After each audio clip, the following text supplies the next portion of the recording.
What's up, everyone? It's Alex. I am back on this YouTube channel after like 6 months, and I know that I owe you all an explanation, specifically people who have been waiting for new content on this channel.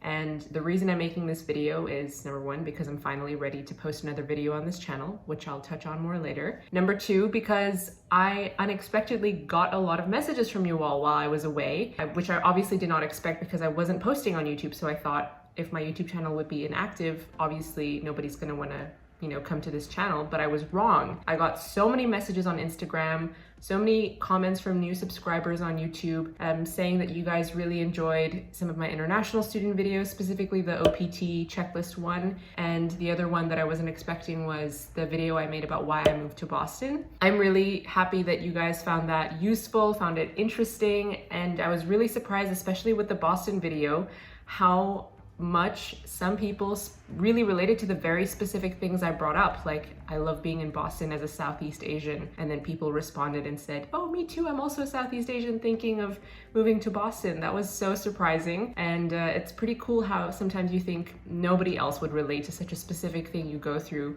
Yet, if you just put your interests out there, put yourself out there, you'd be surprised with the kind of crowd you draw. So nice to meet all of you. Now, before I get to the main topic of this video, which is the reason you clicked probably, I want to quickly explain why I've been away from YouTube and what I've been up to, just so you have some context going forward. Simply put, I left the United States. I no longer live in the US. I left in January 2021 after 8 years of living there as an international student.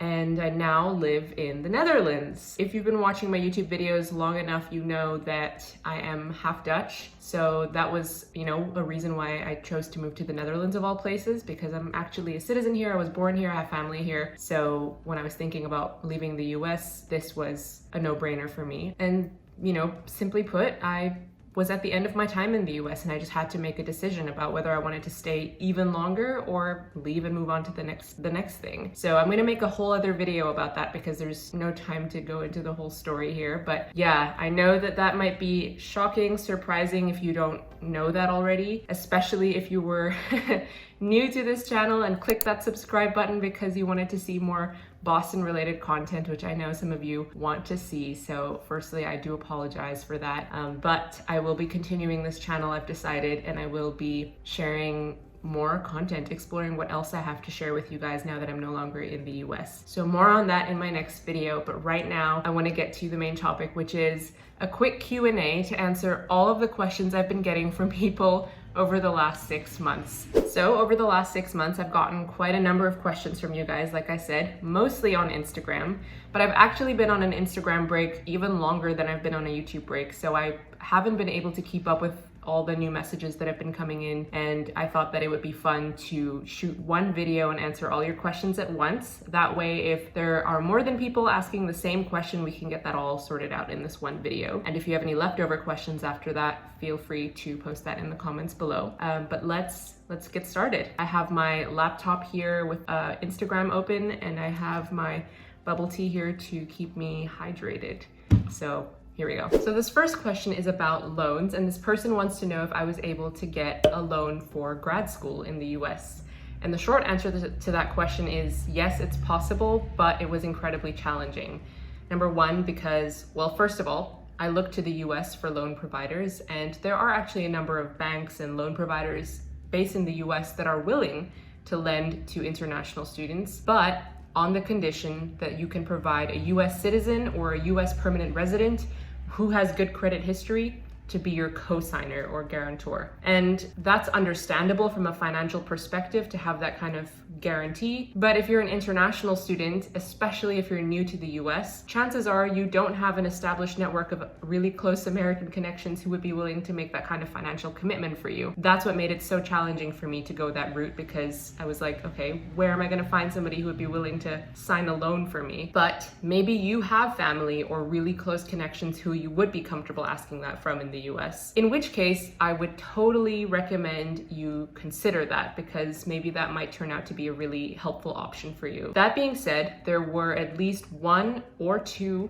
loan providers in the US that were willing to lend to international students without a co-signer, but the catch there then is that they would ask for, or that they would charge at a really high interest rate, between 10 and 12%. And that's really high. As an alternative, I would recommend you consider your options in your home country. So in my case, because I had a hard time looking for loans in the US, I looked at opportunities in Singapore, and yeah, there was a bank in Singapore that lended money for Singaporeans to go study overseas. But every country is different. Not every country has a bank that will provide that. Some countries might have some kind of nonprofit organization that provides loans for studying overseas. So I would really recommend that you do your research and see what your country has to offer. So this next question is from Billy. You're saying, is it possible for an F1 visa student to work for a company as an intern before and after my associate's degree, and then again during the 4-year bachelor's program? That is a very unique question. I don't think I can really answer that because, number one, I don't have experience with an associate's degree. I would really recommend that you reach out to your program's international student representatives because they're the ones who can answer that question better. But apart from that, I think each school is different. My school, my undergraduate program, offered CPT, which allowed me to do an internship, and then I was able to do an internship again after graduating, but that would have been on OPT. The short answer is yes, it's possible, but it really depends on what your school offers and what your international student representatives say. This next question is from Henry, and it's really cute because it starts with, "Hi Alexandra, I'm sorry to disturb you. You are not disturbing me. I just take a really long time to reply and I'm sorry." So your question is, can I buy a car as an F1 visa holder using a private student loan? Again, that's a very specific question. You can buy a car as an F1 visa holder, but I don't know about using a private student loan. I didn't have that experience. That would be a question for your loan provider, who hopefully is familiar with your situation as an international student. But what I would do in your situation is go to your school's international student office. So in my school, we had an international student office where we had people whose jobs were to take care of us international students and make sure that we were abiding by the laws and the expectations of us as F1 visa holders. If you have an office on your campus with those people, usually it's called your DSO, I would ask that person. This next question is from an international student from Turkey, and you are on OPT moving from Kansas to Boston, and you wanted some tips on what good neighborhoods to look at in Boston. First of all, I'm so sorry I'm only addressing your question now. I see you messaged me 1 month ago, and I hope I'm not too late. At the very least, I hope my input is still useful for the future. So if you're concerned with budget, I don't know how much I can help you there because Boston in general is a very expensive city. If you are concerned about budget, then I would look maybe at the Allston area, and then South Boston, Dorchester, Jamaica Plain. But if you're not too concerned about budget, which is awesome, and you just want to look for a nice place to live, Fenway, Kenmore area that I see you mentioned is a very desirable location. It's very central in the middle of everything, very fun, a lot of events are there. My personal favorites though were Cambridge, which is across the river. That's where Harvard and MIT are, and so there are a lot of students and a lot of international students actually all over Boston.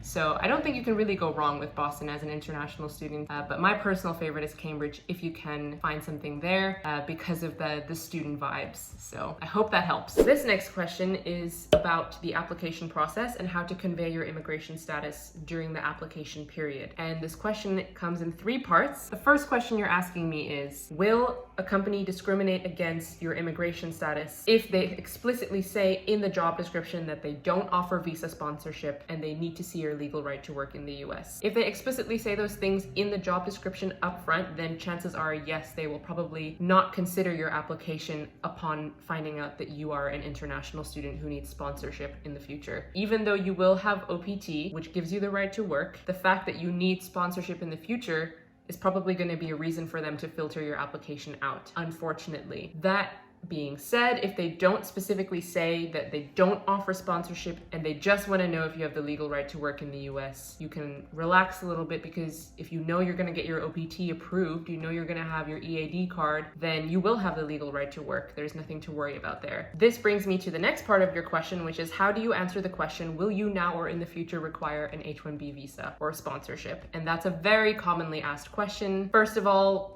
regarding all of your questions about how to convey your immigration status. I am not an immigration lawyer. I am not an expert. I am only telling you what I think you can do based on my experience, the way I would tell a friend. I cannot give you expert advice on what the right way to approach these questions are. For me, I went ahead and always said, yes, I need sponsorship. Yes, I need an H-1B visa, because I didn't want to deal with any company that was not willing to sponsor me. So I would filter them out and I would just say, yes, I need sponsorship. You can't sponsor me? All right, I'm not gonna waste any more time in the interview process with you. And I would move on to the next company. So for me, that was very practical, but some students might have a different approach. So I hope that insight was helpful for you. And then the third part of your question is, how do you answer the question, will you be able to work full-time after your graduation? So it sounds like this question is just asking about your availability after graduation. Will you be able to work full-time as opposed to only part-time? And if you know you're going to be able to work 40 hours a week, you're going to be free, then yeah, I would say yes, I will be able to work full-time after graduation. I think that was all you asked. If I didn't